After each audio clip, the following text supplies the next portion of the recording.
What is up DIY fam? Welcome to another lecture of nutrition module. आज हम बहुत ही बड़ी और इम्पोर्टेंट मैक्रोन्यूट्रिएंट की बात करने वाले हैं एज अ टाइटल सजेस्ट. सो कोई भी बुलशिट नहीं आपको पता चलेगी DIY में. DIY की खासियत ही यही है कि आपको रिसर्च बैक्ड चीजें ही पता चलेंगी जिनकी आपको एक्चुअली में जरूरत है. जिनकी जरूरत नहीं है आपको, वो मैं आपको नहीं बताऊंगा क्योंकि वो चीज आपको फ्री में मेरे व्लॉग्स में भी और मेरे यूट्यूब कॉन्टेंट में भी मिल जाएगी. तो यहाँ पे सिर्फ एक्सक्लूसिविटी में बात करेंगे हम लोग. And I want you to do something which is कि अगर आप एक लॉयल DIY मेंबर हो, मेरी फैमिली मेंबर हो आप, और अच्छे से आप नीचे डाउट्स पूछते हो और आंसर भी मिलते हैं आपको और आप इस चीज़ से खुश हो, so I need you to record a story and tag me and give me a star rating out of 5. If you feel I am 3 star, give me just 3/5.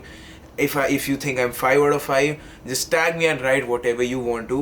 I want to see कि कौन कौन loyal family members है DIY के जिन्होंने actually में पैसे भरे हैं एंड दे थिंक कि ये वर्थ प्रोवाइड कर रहा है उन्हें. So let's get start without wasting any time. So इस लेसन का ओवरव्यू देख लेते सबसे पहले. Basic protein metabolism, protein effects on hypertrophy and body composition, protein intake recommendations, protein meal timing, protein periodization, protein safety. बहुत सारे points हो गए. सिंपल भाषा में बात कर लेते हैं अब प्रोटीन है क्या. So protein is comprised of amino acids. Basically जब प्रोटीन ब्रेक डाउन होता है हमारी बॉडी में, लाइक जब प्रोटीन डाइजेस्ट होता है, जब हम खाते हैं तो उसमें से अमीनो एसिड्स निकलते हैं जो हमारी बॉडी के लिए एसेंशियल होते हैं, स्पेसिफिकली मसल के लिए बहुत ज़्यादा एसेंशियल होते हैं. एंड प्रोटीन की caloric value is 4 calories per gram. तो अगर आप 100 ग्राम प्रोटीन खाते हो दिन का तो 400 कैलोरीज आपको प्रोटीन से मिलेंगी. अगर आप 200 ग्राम खाते हो तो 800 कैलोरीज. सो आपको प्रोटीन रिक्वायरमेंट अपनी फाइंड आउट करनी है सबसे पहले and then you need to multiply it by 4. तो आपके DCR डेली कैलोरिक रिक्वायरमेंट में से इंडिविजुअली प्रोटीन की कैलोरीज है वो आपके जो आपको पूरे दिन में चाहिए प्रोटीन, उससे आप 4 से मल्टीप्लाई करके निकाल लोगे. देन उससे आप माइनस कर दोगे अपने DCR में से. देन जो कैलोरीज आपके पास बची होंगी ऑब्वियसली उनमें से फिर आप अपने कार्ब्स एंड फैट्स को डिवाइड कर सकते हो. For that you need to wait for carbohydrate and fat का लेक्चर, जिसके अंदर जब आप ये तीनों लेक्चर्स देख लोगे आपको समझ आ जाएगा कि आपको अपना मैक्रोन्यूट्रिएंट प्रोफाइल और डिफरेंशिएशन कैसे करना है अपना डेली कैलोरिक इनटेक के हिसाब से. सो नाउ अगर हमें मसल बिल्ड करनी है या रिटेन करनी है या फिर हमें अपनी बॉडी को एक हेल्दी मेटाबॉलिज्म चाहिए, so just high protein intake is not the key. Net protein balance is the key. Net protein balance is equal to synthesis minus degradation. मतलब कि जितना प्रोटीन हमारी बॉडी अब्जॉर्ब करती है, सिंथेसाइज करती है, माइनस जितना बॉडी डिग्रेड करती है, जितना अटेन्यूएट होता है, जितना ब्रेक डाउन होता है हमारी बॉडी में. That depends on the kind of wear and tear our body goes through physically and mentally also. हम कितना तोड़ रहे हैं अपनी बॉडी को फिजिकली, कितना मेंटली थक रहे हैं हम, कितना एक्चुअली में हमारा मसल प्रोटीन सिंथेसिस को हम एफिशिएंटली स्टिमुलेट कर पा रहे हैं. क्योंकि कुछ बंदे जो बहुत ज़्यादा स्ट्रेसेस में इन्वॉल्व होते हैं डेली अल्कोहल एंड स्मोकिंग में, तो उनका मसल प्रोटीन सिंथेसिस जो है वो ड्रॉप होता है.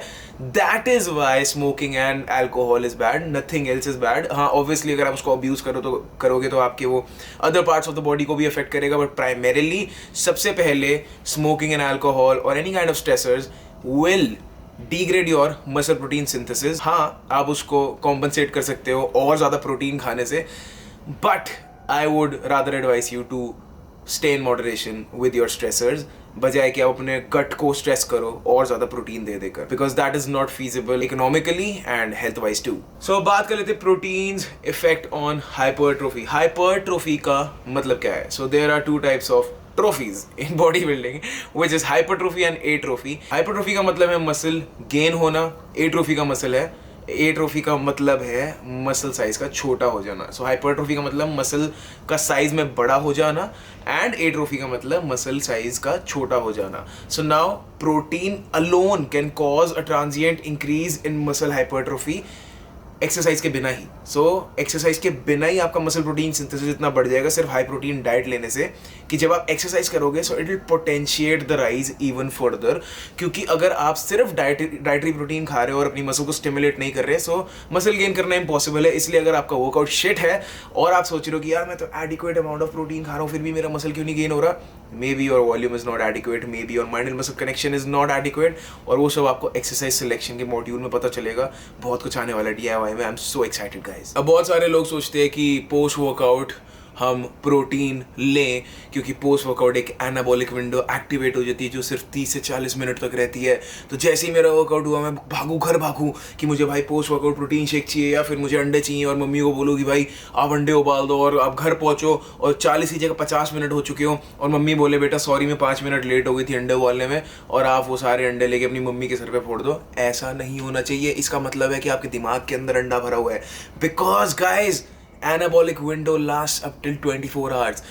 जब हमारी बॉडी एनाबॉलिक होती है उसका मतलब समझो। एनाबॉलिक का मतलब है कि बॉडी डिमांड्स फॉर फ्यूल, और बॉडी का मसल प्रोटीन सिंथेसिस उस टाइम पर पीक पे है। तो आप उस टाइम पर उसको जितना प्रोटीन दोगे वो मैक्सिमम अब्जॉर्ब करेगी, जितना कार्बोहाइड्रेट दोगे वो मैक्सिमम अब्जॉर्ब करेगी, जितनी कैलोरीज दोगे तो जो पी रेशियो है न्यूट्रिशन पार्टीशनिंग वो पीक पे होगी बॉडी की जब बॉडी एनाबॉलिक होगी। तो यस, जब आप अपनी बॉडी को तोड़ते हो तो उसके बाद body will require more fuel because your body is tired, your body is broken. But understand the PSNS and SNS balance, मतलब कि parasympathetic nervous system state and sympathetic nervous system state. इसका मतलब है पैरासिम्पैथेटिक का मतलब है काम state, जब बॉडी शांत होती है, जब आप बिल्कुल रात को सोते टाइम होते हो बिल्कुल शांत होते हो, that is known as the parasympathetic nervous state. Sympathetic nervous state is the stress state, जब आप बिल्कुल फोकस्ड हो, जैसे मैं लेक्चर बना रहा हूँ या फिर आप अपनी बंदी से लड़ाई कर रहे हो या फिर किसी दुश्मन से लड़ाई कर रहे हो and you are in that fight और फ्लाइट मोड, या फिर आप वर्कआउट कर रहे हो और वर्कआउट करते हो आप अपनी मसल को कॉन्ट्रैक्ट कर रहे हो बिल्कुल फोकस से। So that is the SNS drive, sympathetic nervous system drive. अब ये दोनों ही ऑटोनॉमिक नर्वस सिस्टम के पार्ट्स हैं, हम ज़्यादा डिटेल्स में नहीं जाएंगे अभी, बाद में आपको दूसरे मॉड्यूल्स में वो मैं समझाऊंगा। सो सिंपैथेटिक नर्वस सिस्टम ड्राइव जब ऊपर जाती है तो बॉडी के सारे फंक्शंस जो है वो थोड़े स्लो हो जाते हैं, क्योंकि बॉडी का सारा फोकस जो है वो दिमाग को फाइट और फ्लाइट मोड में पुश करने में लग जाता है, और इसीलिए डाइजेशन भी स्लो डाउन होती है। And that is not the most optimal time to eat. अगर आप उस टाइम पर खाओगे तो आपकी एब्जॉर्प्शन सबसे बेकार होगी। जब आप एक्सरसाइज करते हो और जब बहुत ही तगड़ा एफिशिएंट सा वर्कआउट करते हो, उसके बाद एकदम से प्रोटीन शेक पीना या खाना is not the most optimal वे।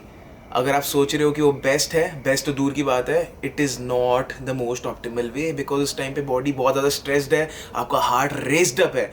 उस हार्ट रेट को नीचे आने दो, ब्लड प्रेशर को नॉर्मलाइज होने दो, खुद को शांत होने दो, and then when you enter in that parasympathetic nervous system drive, थोड़ी सी लॉन्ग एक्सहेल्स करो पोस्ट वर्कआउट, थोड़ा सा माइल्ड इंटेंसिटी पे वॉक करो, that will help you stimulate your parasympathetic nervous system and calm you down. That is the best state to eat. And also अगर आपको भगवान ना करे वर्कआउट के बाद 24 घंटे तक भी कुछ भी खाने को नहीं मिला ना, तो 24 घंटे तक आपका मसल प्रोटीन सिंथेसिस एलिवेट करता चला जाएगा up to 400%। Yes, researches have proven this. So इसलिए जो भी सारी रिसर्चेस के बारे में बात कर रहा हूँ, नीचे समरी में आपको लास्ट पेज पे रेफरेंसेस के नीचे सारी की सारी रेफरेंसेस मिल जाएंगी। सो इसीलिए you need to know the facts. जब भी आपकी बॉडी फास्ट स्टेट में जाती है तो उसका muscle protein synthesis with time increase ही होता है अप टू 24 आवर्स। 24 आवर्स तक अगर आपने उसको खाना नहीं दिया, उसके बाद वो बेस लाइन तक आएगा और गिरना शुरू होएगा। बट नेगेटिव में फिर भी बहुत सारी एविडेंसेस में नहीं पाया गया ऐसा कुछ भी, तो इसलिए 24 घंटे तक कोई फीजिबल नहीं रहता कि भूखा रहे वर्कआउट के बाद। तो इसलिए अगर आप घर भी, अगर फॉर एग्जाम्पल जिम से निकल के आपका 2 घंटे अगर दूर है और आप प्रोटीन शेक लाना भूल गए हो, या फिर आपके पास कुछ भी अवेलेबल नहीं है, तो ऐसा नहीं है कि गाड़ी में बैठे बैठे आपका मसल लॉस होना शुरू हो जाएगा और आपको जब तक घर पहुंचोगे आप कहोगे, आपकी मम्मी कहेगी बेटा तू जिम गया था इतना हेल्दी और तू सूख के आ गया, ये क्या हो गया? ऐसा कुछ भी नहीं होगा। सो नाउ मसल बिल्ड करने के लिए एक्चुअली में क्या हमें सिर्फ प्रोटीन चाहिए? नहीं, एक्चुअली में जो विनर है, जो मैन ऑफ द मैच है, जो आपको जितवाता है, that is leucine. Because leucine is responsible to stimulate the mTOR pathway. mTOR pathway जब तक स्टिमुलेट नहीं होगा तो आपकी AMP के सिग्नलिंग नीचे नहीं जाएगी। जब भी आपका mTOR पाथवे स्टिमुलेट होता है, मसल प्रोटीन सिंथेसिस आपका ऊपर जाता है। एंड AMP काइनेज पाथवे का मतलब है जब आपकी बॉडी आपके रिकवरी प्रोसेसेस को एक्टिवेट करती है और आपके प्रेजर्वेशन मोड में चली जाती है, और जो स्टोर्ड शुगर और स्टोर्ड प्रोटीन है वो अपने रिसाइकल बिन में से निकाल के वो स्टोर्ड प्रोटीन और स्टोर्ड शुगर को यूज़ करती है। तो जब तक आपको एडिक्वेट अमाउंट ऑफ ल्यूसीन पर मील, मतलब कि 2 से 3 ग्राम ल्यूसीन पर मील, जो कि हाई क्वालिटी प्रोटीन में, मतलब कि अगर आप एक नॉन वेजिटेरियन हो तो स्टेक या चिकन ब्रेस्ट, और अगर आप एक वेजिटेरियन हो तो आप किसी भी वेजिटेरियन सोर्स के साथ थोड़े से कॉर्न्स भी ऐड कर सकते हो। कॉर्न्स में भी बहुत ज़्यादा हाई ल्यूसीन कंटेंट होता है। So you need to find out good, like अगर आप एक वेजिटेरियन हो, so you need to find out a meal that gives you good amount of leucine.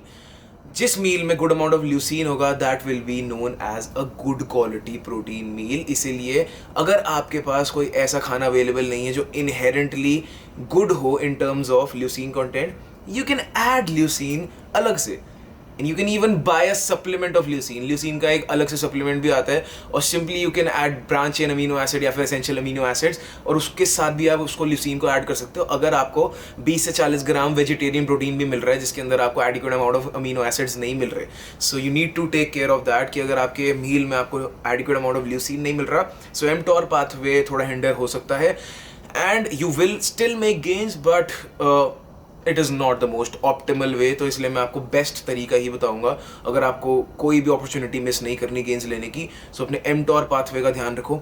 mTOR pathway और भी चीज़ों से स्टिमुलेट होता है।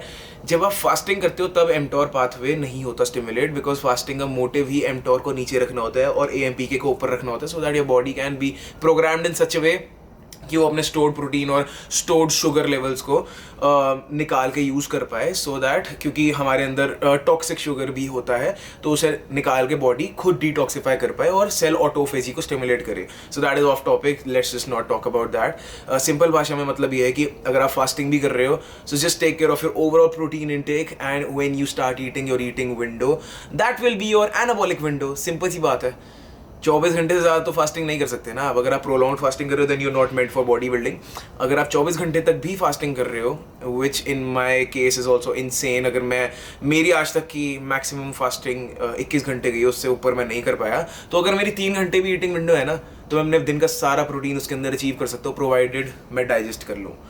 ऐसे भी टाइम हुए हैं जब मैंने लाइक 1 घंटे में सारा खाना खा लिया था एंड उसके मुझे लूज मोशंस लग गए। So you need to look into that also, क्योंकि हर किसी का डाइजेस्टिव सिस्टम अलग तरीके से डिजाइंड है। And also protein plus carbs लेने से आपका प्रोटीन सिंथेसिस और अच्छा हो जाएगा, क्योंकि कार्ब्स खाने से तो इंसुलिन राइज होता है is the most bullshit and the most nonsense statement that I have ever heard, because protein alone is insulinogenic enough and is responsible for the rise in insulin levels, उतना ही जितना आपको एक carbohydrate rich मील देगा।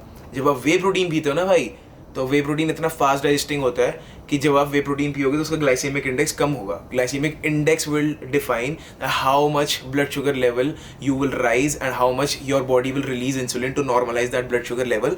तो जितनी ज़्यादा speed होगी उस खाने के डाइजेस्ट होने की, वेदर वो एक केला हो या चॉकलेट हो या वे प्रोटीन हो, ऑब्वियसली वे प्रोटीन का चॉकलेट से कम होगा glycaemic index, but still protein का ग्लाइसेमिक इंडेक्स इनफ है आपका इंसुलिन स्पाइक करने के लिए, इतना जो आपके मसल प्रोटीन सिंथेसिस को स्टिमुलेट कर दे। So you do not need carbs individually, it will further release more insulin and वो unnecessary है। अपने इंसुलिन को फालतू में स्ट्रेस देने वाली बात है कि भाई मसल प्रोटीन सिंथेसिस उतना ही होना है, और इंसुलिन को आप बोले जा रहे हो नहीं कि भाई आड़ दे फ्री का माल है, आड़ दे, फालतू में अपनी बॉडी की मारो मत। तो इसीलिए if you want to have carbs, that is a different issue, but it's not necessary to have carbs post workout or with a protein meal। इस आड़ में सिर्फ कि you just need to stimulate more your muscle protein synthesis even better। if you want to do that, work out better, sleep better, your muscle protein synthesis will go up crazily। so protein का body composition पे क्या effect है? Obviously, protein has the highest thermogenic effect of food का value, क्योंकि protein is the hardest for the body to digest। तो अगर आप for example 100 ग्राम मतलब 100 कैलोरीज from protein ले रहे हो, तो उसमें से 20 calories on a rough estimate, आप 15 से 10 भी ले सकते हो अगर आपको स्ट्रिक्ट एस्टिमेशन लगानी है, बट एक थियोरेटिकली ये वैल्यू मानी जाती है कि 20% उसमें से उसको डाइजेस्ट करने में यूज हो जाएंगी। So at the end of the day the thermic effect of your whole diet will go up if your diet is rich in protein. And also protein is highly satiating का मतलब है कि अगर आप कोई खाना खाते हो उसके बाद आपको कितनी देर तक भूख ना लगे, बिकॉज प्रोटीन का ग्लाइसेमिक इंडेक्स बहुत कम होता है प्रोटीन रिच फूड्स का, जो नेचुरल प्रोटीन्स होते हैं। प्रोटीन सप्लीमेंट्स की मैं बात नहीं कर रहा यहाँ पे। तो फॉर एग्जांपल अगर आप पनीर खाते हो या चिकन खाते हो, तो अगर आप सेम कैलोरीज जो 250 कैलोरीज अगर आप पनीर से ले रहे हो, तो और वही 250 कैलोरीज अगर आप दूध से ले रहे हो जिसका ग्लाइसेमिक इंडेक्स थोड़ा सा कम है, so you will feel हंग्रियर quickly अगर आप दूध पीते हो। अगर आप पनीर खाते हो तो आपको थोड़ा बाद में भूख लगेगी, बिकॉज पनीर के अंदर you will get protein and fats which are slow digesting, and that means that you will feel satisfied for a long period of time, and that will help you in your fat loss phases primarily. And that is why जब आप bulk पे होते हो और आपको बहुत ज़्यादा calories खानी होती है और आप एक स्किनी इंडिविजुअल हो, आप ज़्यादा खाना वैसे ही नहीं खा सकते, सो मेक श्योर कि आप थोड़ी फास्ट डाइजेस्टिंग प्रोटीन सोर्सेज रखो। इसीलिए ही मास गेनर सप्लीमेंट्स बने हैं। मास गेनर सप्लीमेंट्स भी डिग्रेड करते हैं लोग, ऑब्वियसली वो रिकमेंडेड नहीं होते 90% केसेस में, पर वो लोग जो बहुत ज़्यादा एपेटाइट जिनकी सप्रेस्ड रहती है, और अगर उनको बोला जाए कि मास गेनर बेकार है, तो मैं उस बंदे को बोलूँगा कि तू स्टूपिड है, जिसको तू बोल रहा है जिस बंदे को कि भाई ये मास गेनर तेरे लिए बेकार है, बिकॉज उस बंदे के लिए वो एक वरदान है, क्योंकि उसको ऑलरेडी भूख नहीं लगती, और अगर वो नेचुरल सोर्सेज से अपना प्रोटीन इंटेक पूरा करने की कोशिश करेगा तो उसकी भूख और सप्रेस हो जाएगी। So why shouldn't that person go for mass gainers? Because those are highly fast digesting and that person will get adequate amount of carbohydrate, protein and calories. तो इसीलिए वो अगर उसे हेल्प कर रहा है अपनी ओवरऑल कैलोरीज रीच करने में, तो क्यों ना जाए। सो इसीलिए हर चीज़ का वाई पता होना चाहिए आपको। If you are using mass gainers then why are you using it. मैंने बहुत सारे बॉडी बिल्डर्स को भी देखा जो श्रेडेड होते हैं वो मास गेनर्स यूज़ करें। क्यों? क्योंकि वो जब श्रेडेड होते हैं उनका डाइजेस्टिव सिस्टम की माँ बहन हो रखी होती है, and that digestive system is not capable of digesting so much of natural food items, so they have to rely on supplements, and that is why supplements बने हैं। हर चीज़ धोखा नहीं हो रही मार्केट में, इसलिए नेगेटिविटी को ख़त्म करो, then you should know that why are products created and how can they benefit you। अब फटाफट से वाइंड अप करते हैं लेक्चर को रिकमेंडेड इनटेक्स के साथ, और इसके बाद और डिटेल में मैंने समरी में बहुत सारे टॉपिक्स बता रखे हैं, so you should read summary properly. So recommended intake is 1 to 1.5 ग्राम पर kg टू इवन 2.8 ग्राम पर केजी। वो डिपेंड करता है कि आप किस टाइप का वर्कआउट कर रहे हो, कौन सा आपका फेज चल रहा है, is it a fat loss phase, is it an extreme fat loss phase. क्योंकि जब हम एक्सट्रीम फैट लॉस फेज में होते हैं तब हमें और ज़्यादा प्रोटीन की ज़रूरत होती है, क्योंकि जब भी हम कैलोरी डेफिसिट में जाते हैं, जैसा मैंने आपको पहले के लेक्चर में बताया था, पिछले लेक्चर में, सो एक रिसर्च हुई थी जो कि मैंने आपको पहले ही बता रखी है, जिसमें एक ग्रुप को 500 कैलोरी डेफिसिट पे रखा था और उनका प्रोटीन सिंथेसिस 27% से ड्रॉप कर गया था, एंड उन्हें 20% की डेफिसिट में रखा था एंड उनका 19% से प्रोटीन सिंथेसिस ड्रॉप हो गया था।